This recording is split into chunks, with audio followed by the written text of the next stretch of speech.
Ancient Egyptian art is the painting, sculpture, architecture and other arts produced by the civilization of ancient Egypt in the Lower Nile Valley from about 3000 BC to 100 AD.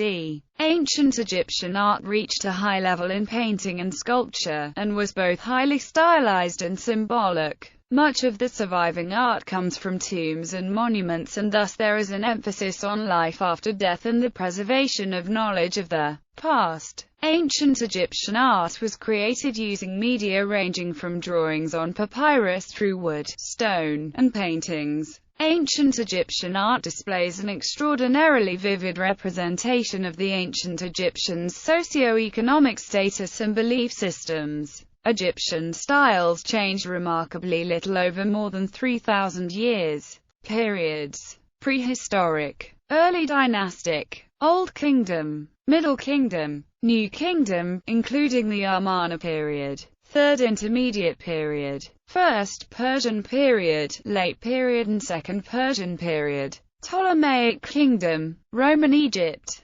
Symbolism. Symbolism also played an important role in establishing a sense of order. Symbolism, ranging from the pharaoh's regalia to the individual symbols of Egyptian gods and goddesses, is omnipresent in Egyptian art. Animals were usually also highly symbolic figures in Egyptian art. Colors were more expressive rather than natural. Red skin implied hard-working tender youth, whereas yellow skin was used for women or middle-aged men who worked indoors. Blue or gold indicated divinity because of its unnatural appearance and association with precious materials. The use of black for royal figures expressed the fertility of the Nile from which Egypt was born. Stereotypes were employed to indicate the geographical origins of foreigners' hierarchical scale. Egyptian art uses hierarchical proportion, where the size of figures indicates their relative importance. The gods or the divine pharaoh are usually larger than other figures, and the figures of high officials or the tomb owner are usually smaller, and at the smallest scale any servants and entertainers, animals, trees, and architectural details. Painting. Not all Egyptian reliefs were painted, and less prestigious works in tombs, temples and palaces were just painted on a flat surface. Stone surfaces were prepared by whitewash, or if rough, a layer of coarse mud plaster, with a smoother gesso layer above. Some finer limestones could take paint directly. Pigments were mostly mineral, chosen to withstand strong sunlight without fading. The binding medium used in painting remains unclear. Egg tempera and various gums and resins have been suggested. It is clear that true fresco, painted into a thin layer of wet plaster, was not used. Instead, the paint was applied to dried plaster, in what is called fresco a secco in Italian. After painting, a varnish or resin was usually applied as a protective coating, and many paintings with some exposure to the elements have survived remarkably well, although those on fully exposed walls rarely have. Small objects including wooden statuettes were often painted using similar techniques. Many ancient Egyptian paintings have survived due to Egypt's extremely dry climate. The paintings were often made with the intent of making a pleasant afterlife for the deceased. The themes included journey through the afterworld or protective deities introducing the deceased to the gods of the underworld. Some tomb paintings show activities that the deceased were involved in when they were alive and wished to carry on doing for eternity. In the New Kingdom and later, the Book of the Dead was buried with the entombed person. It was considered important for an introduction to the afterlife. Egyptian paintings are painted in such a way to show a profile view and a side view of the animal or person at the same time. For example, the painting to the right shows the head from a profile view and the body from a frontal view. Their main colors were red, blue, green, gold, black and yellow. Sculpture. The monumental sculpture of ancient Egypt is world famous, but refined and delicate small works exist in much greater numbers. The Egyptians used the distinctive technique of sunk relief, which is well suited to very bright sunlight. The main figures in reliefs adhere to the same figure convention as in painting, with parted legs and head shown from the side. but the torso from the front, and a standard set of proportions making up the figure, using 18 fists to go from the ground to the hairline on the forehead. This appears as early as the Nama palette from Dynasty I. But there as elsewhere the convention is not used for minor figures shown engaged in some activity, such as the captives and corpses. Other conventions make statues of males darker than females' ones. Very conventionalized portrait statues appear from as early as Dynasty II, before 2780 BC, and with the exception of the art of the Amarna period of Akhenaten, and some other periods such as Dynasty XII, the idealized features of rulers, like other Egyptian artistic conventions, changed little until after the Greek conquest. Egyptian pharaohs were always regarded as gods, but other deities are much less common in large statues, except when they represent the pharaoh as another deity. However, the other deities are frequently shown in paintings and reliefs. The famous row of 4 colossal statues outside the main temple at Abu Simbel each show Ramesses II, a typical scheme, though here exceptionally large. Most larger sculpture survives from Egyptian temples or tombs. Massive statues were built to represent gods and pharaohs and their queens, usually for open areas in or outside temples. The very early colossal Great Sphinx of Giza was never repeated, but avenues lined with very large statues including sphinxes and other animals formed part of many temple complexes. The most sacred cult image of a god in a temple, usually held in the Naros, was in the form of a relatively small boat or bark holding an image of the god, and apparently usually in precious metal. None have survived. By Dynasty IV at the latest, the idea of the Ka statue was firmly established. These were put in tombs as a resting place for the Ka portion of the soul, and so we have a good number of less conventionalized statues of well-off administrators and their wives. Many in wood, as Egypt is one of the few places in the world where the climate allows wood to survive over millennia, and many block statues.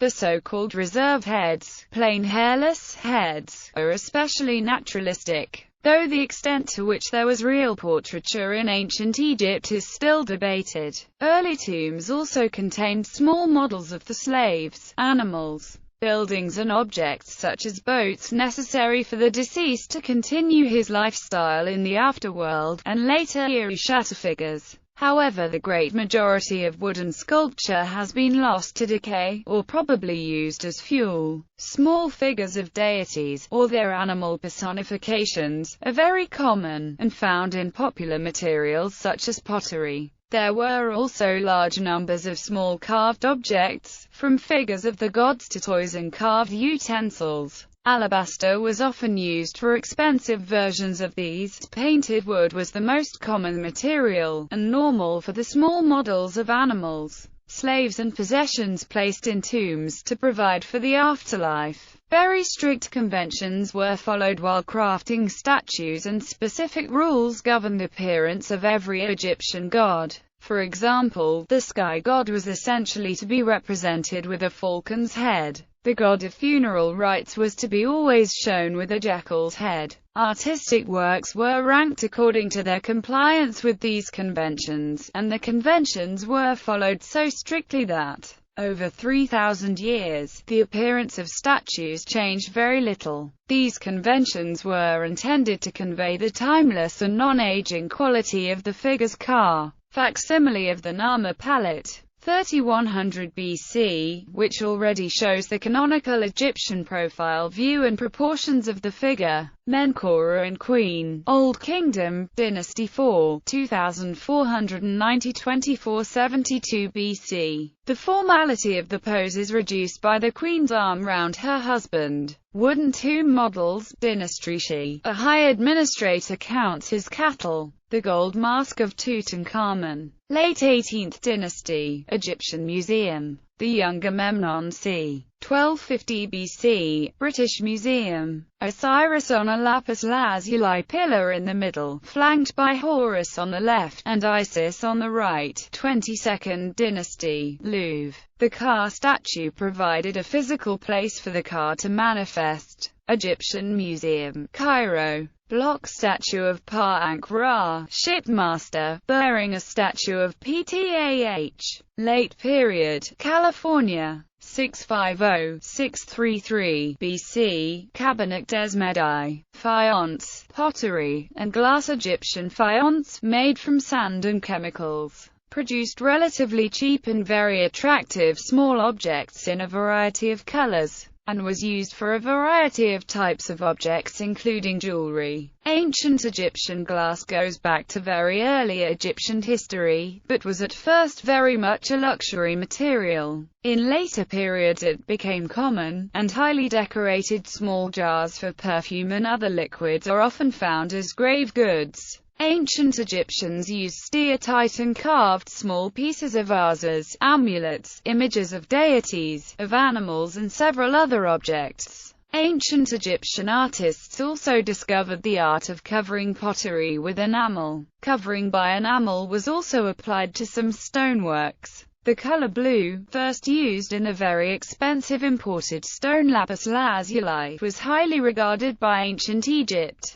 and the pigment Egyptian blue was widely used to color a variety of materials. Different types of pottery items were deposited in tombs of the dead. Some such pottery items represented interior parts of the body, like the lungs, the liver and smaller intestines, which were removed before embalming. A large number of smaller objects in enamel pottery were also deposited with the dead. It was customary to craft on the walls of the tombs cones of pottery, about 6 to 10 inches tall, on which were engraved or impressed legends relating to the dead occupants of the tombs. Papyrus. Papyrus was used by ancient Egyptians for writing and painting. Papyrus is relatively fragile, lasting at most a century or two in a library, and though used all over the classical world has only survived when buried in the very dry conditions of Egypt, and even then is often in poor condition. Papyrus texts illustrate all dimensions of ancient Egyptian life and include literary, religious, historical and administrative documents. Amarna period. The Amarna period and the years before the pharaoh Akhenaten moved the capital there in the late 18th dynasty form the most drastic interruption to the continuity of style in the Old and New Kingdoms. Amarna art is characterized by a sense of movement and activity in images, with figures having raised heads, many figures overlapping and many scenes full and crowded. As the new religion was a monotheistic worship of the sun, sacrifices and worship were apparently conducted in open courtyards, and sunk relief decoration was widely used in these. The human body is portrayed differently in the Amarna style than Egyptian art on the whole. For instance, many depictions of Akhenaten's body give him distinctly feminine qualities, such as large hips, prominent breasts, and a larger stomach and thighs. This is a divergence from the earlier Egyptian art which shows men with perfectly chiseled bodies. Faces are still shown exclusively in profile. Not many buildings from this period have survived the ravages of later kings, partially as they were constructed out of standard-size blocks, known as talatit, which were very easy to remove and reuse. Temples in Amarna, following the trend, did not follow traditional Egyptian customs and were open, without ceilings, and had no closing doors. In the generation after Akhenaten's death, artists reverted to their old styles. There were still traces of this period style in later art. Architecture. Ancient Egyptian architects used sun-dried and kiln-baked bricks, fine sandstone, limestone and granite. Architects carefully planned all their work. The stones had to fit precisely together, since there was no mud or mortar. When creating the pyramids, ramps were used to allow workmen to move up as the height of the construction grew. When the top of the structure was completed, the artists decorated from the top down, removing ramps and as they went down. Exterior walls of structures like the pyramids contained only a few small openings. Hieroglyphic and pictorial carvings in brilliant colors were abundantly used to decorate Egyptian structures, including many motifs, like the scarab, sacred beetle, the solar disk, and the vulture. They describe the changes the pharaoh would go through to become a god. Hieroglyphs. Hieroglyphs are the ancient Egyptian writing system in which pictures and symbols stand for sounds and words. Jean-François Champollion first decoded hieroglyphs from the Rosetta Stone, which was found in 1799. Hieroglyphs have more than 700 symbols.